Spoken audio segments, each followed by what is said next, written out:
Bismillahirrahmanirrahim. Assalamualaikum warahmatullahi wabarakatuh. Kembali lagi di channel Kan Entertainment, channel yang membahas seputar dunia YouTube. Di sini tentunya saya kembali lagi untuk kalian semuanya dengan apa? Dengan mengedukasi tentang dunia YouTube. Saya selalu membawakan tema atau judul yang terupdate, yang terbaru untuk kalian semuanya seputar dunia YouTube. Sebelum kita melanjut ke pembahasan selanjutnya, yuk untuk kalian semuanya saja ya, yang belum subscribe channel ini, segera untuk di subscribe ya guys. Karena subscribe itu ya gratis guys, tanpa dipungut biaya peser pun ya. Sekecil pun itu tidak ada biayanya dalam subscribe ya. Karena gratis, mudah saja. Tinggal klik tombol subscribe yang ada di channel ini ya guys ya. Dan jangan lupa saya ingatkan kepada kalian semuanya untuk selalu senantiasa menyalakan lonceng notifikasinya agar tidak ketinggalan konten-konten menarik dari channel Kan Entertainment. Judul yang akan saya bawakan pada kali ini ialah tidak kalah menariknya dengan judul-judul sebelumnya.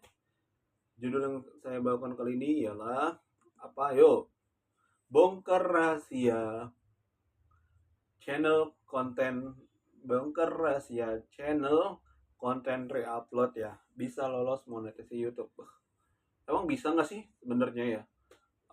Kita buat konten nih di YouTube, tapi kontennya konten reupload itu bisa nggak sih sebenarnya?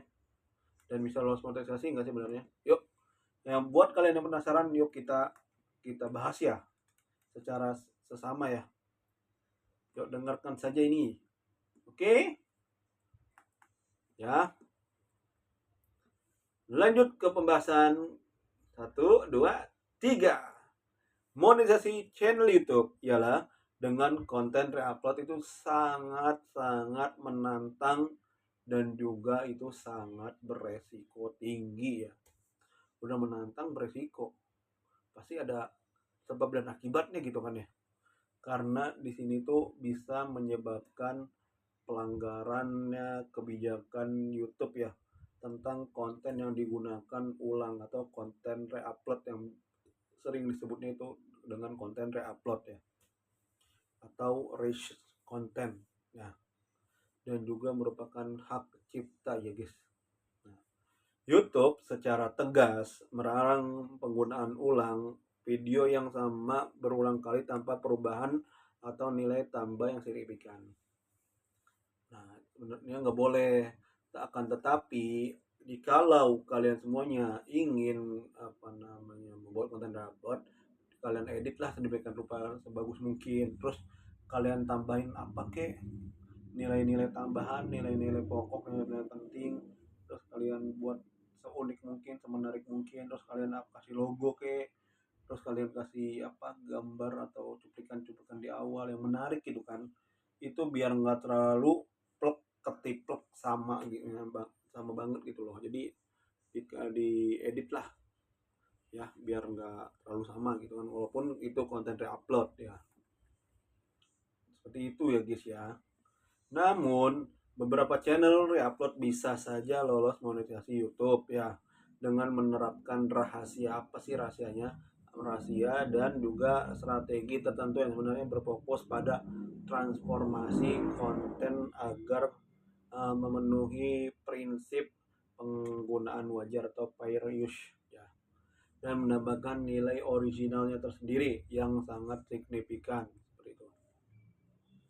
Nah, di sini saya akan menjelaskan poin-poin penting ya. Jadi ini berikut adalah poin-poin penting yang harus dipahami dalam mengupload video konten reupload ya guys.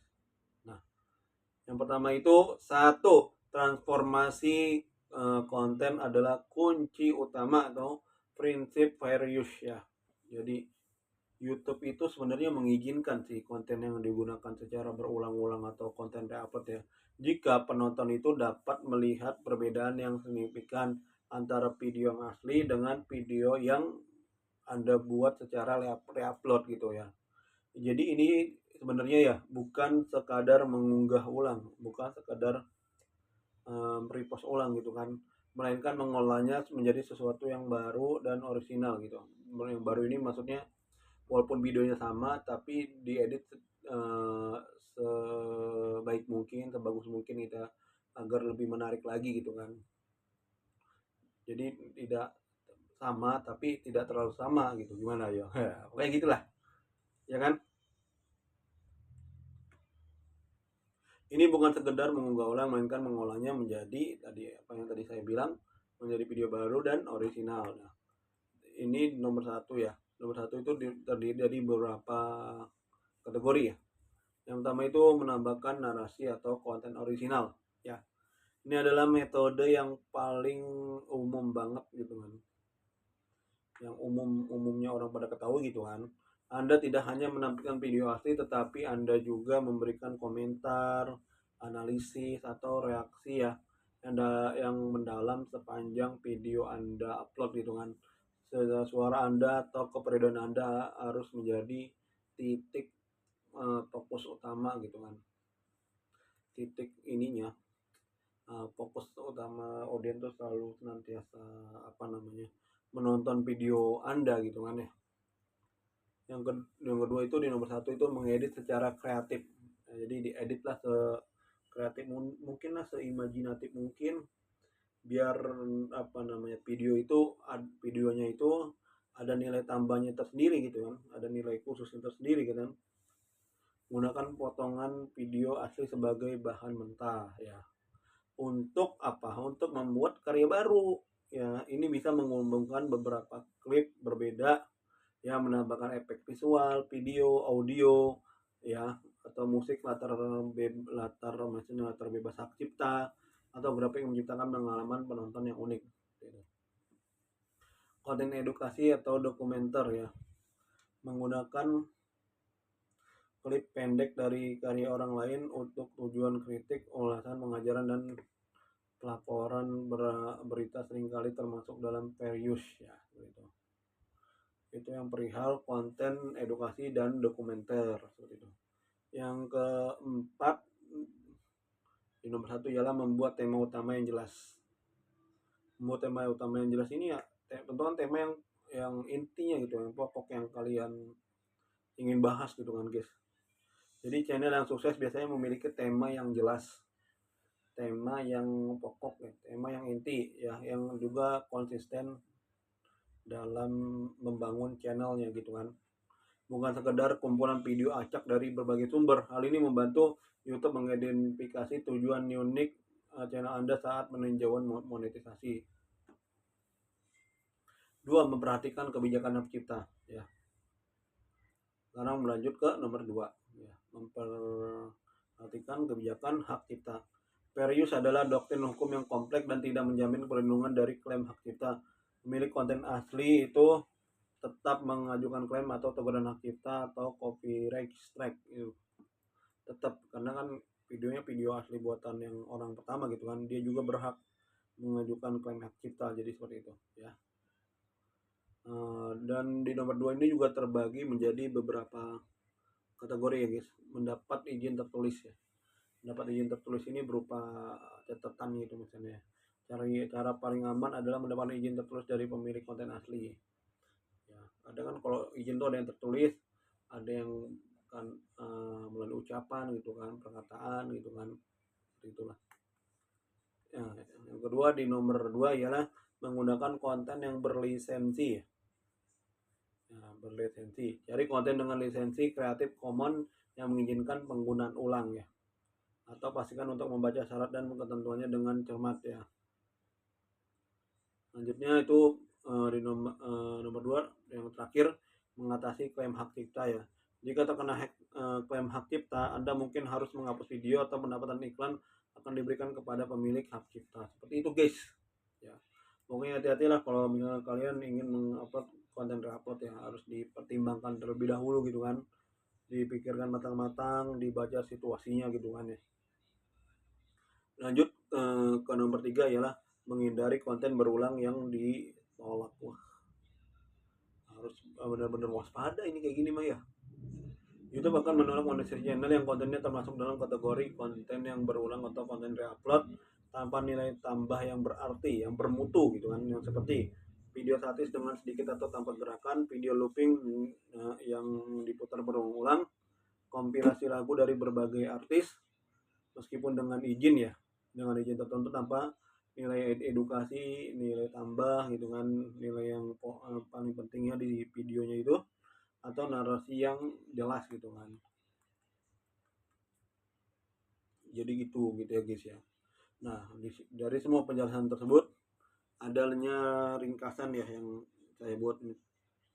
Ialah ringkasannya tersebut mengenai judul yang saya bahas ya. Jadi ringkasannya ini ialah merupakan rahasia channel reupload yang berhasil adalah dengan tidak benar-benar reupload murni ya, melainkan menjadi kurator dan kreator yang mentransformasi konten orang lain secara signifikan sehingga menghasilkan karya baru yang unik dan tidak melanggar kebijakan monetisasi YouTube ya, seperti itu guys. Jadi mengandalkan reupload murni adalah strategi yang sangat beresiko dan kemungkinan besar akan ditolak monetisasinya oleh YouTube ya guys. Jadi kalian harus benar-benar paham ini guys ya, jangan asal gitu kan membuat konten reupload tapi tidak ada nilai tambah gitu kan. Nah, selanjutnya fokuslah pada penambahan nilai orisinal yang jelas gitu.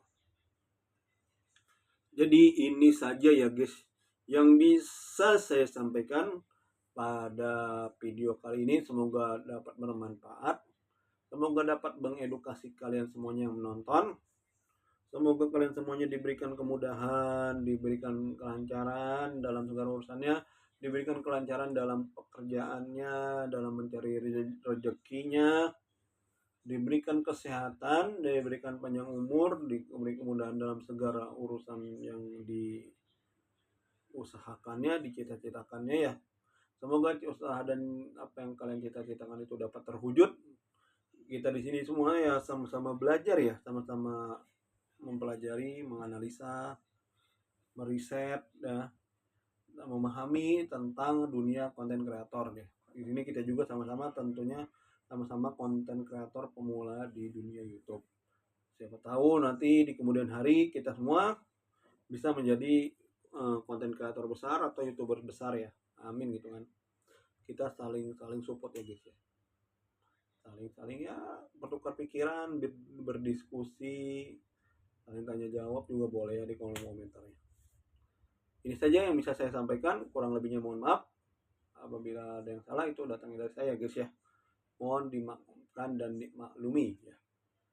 Wabillahi taufiq wal hidayah, wassalamualaikum warahmatullahi wabarakatuh.